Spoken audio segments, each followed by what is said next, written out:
मोदी सरकार से खुली छूट मिलने के एक दिन बाद ही राष्ट्रीय जांच एजेंसी यानी एनआईए ने दाऊद इब्राहिम गिरोह के सदस्य सलीम कुरैशी उर्फ सलीम फ्रूट को गिरफ्तार किया है।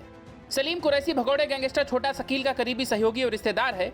खास बात यह है कि इस गिरफ्तारी के बाद एनसीपी नेता और शरद पवार के खासमखास नवाब मलिक की मुश्किलें बेतरतीब तरीके से बढ़ने वाली हैं।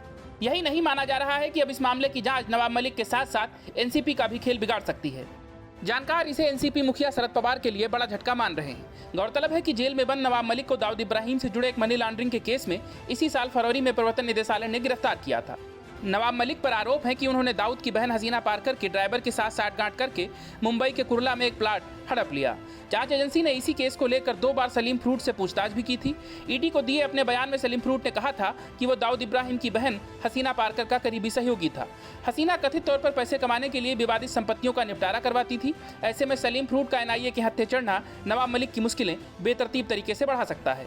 गौरतलब है कि मोदी सरकार ने देश के गद्दारों और गैंगस्टरों के खिलाफ बेहद सख्त रुख अपनाते हुए एनआईए से कहा था कि उनके खिलाफ जांच में कोई नरमी न बरतें और गैंगस्टरों के खिलाफ आतंकवादियों जैसा रुख अपनाएं। वहीं एनआईए ने इसी साल मई में भी मुंबई और ठाणे में 20 से अधिक स्थानों पर भगोड़े गैंगस्टर दाऊद इब्राहिम के सहयोगियों के खिलाफ छापेमारी की थी। एनआईए ने दाऊद इब्राहिम, छोटा शकील और गैंगस्टर के करीबी सहयोगियों के खिलाफ भी प्राथमिकी दर्ज की थी। एफआईआर के मुताबिक भारत में आतंकी हमले की साजिश रचने और उसे अंजाम देने के लिए पाकिस्तान से दाऊद इब्राहिम ने एक स्पेशल यूनिट बनाई थी। इस यूनिट का काम भारत में नेताओं को निशाना बनाना था और उन पर हमला करना था। प्राथमिकी में आगे कहा गया है कि दाऊद इब्राहिम और छोटा शकील ने पाकिस्तान से भारत में दंगे भड़काने की साजिश रची थी। लेकिन पूर्व मंत्री नवाब मलिक मामले में जब सलीम फ्रूट का नाम सामने आया तो सभी हैरान रह गए, क्योंकि नवाब मलिक उद्धव सरकार में मंत्री थे और एनसीपी मुखिया शरद पवार के बेहद करीबी हैं।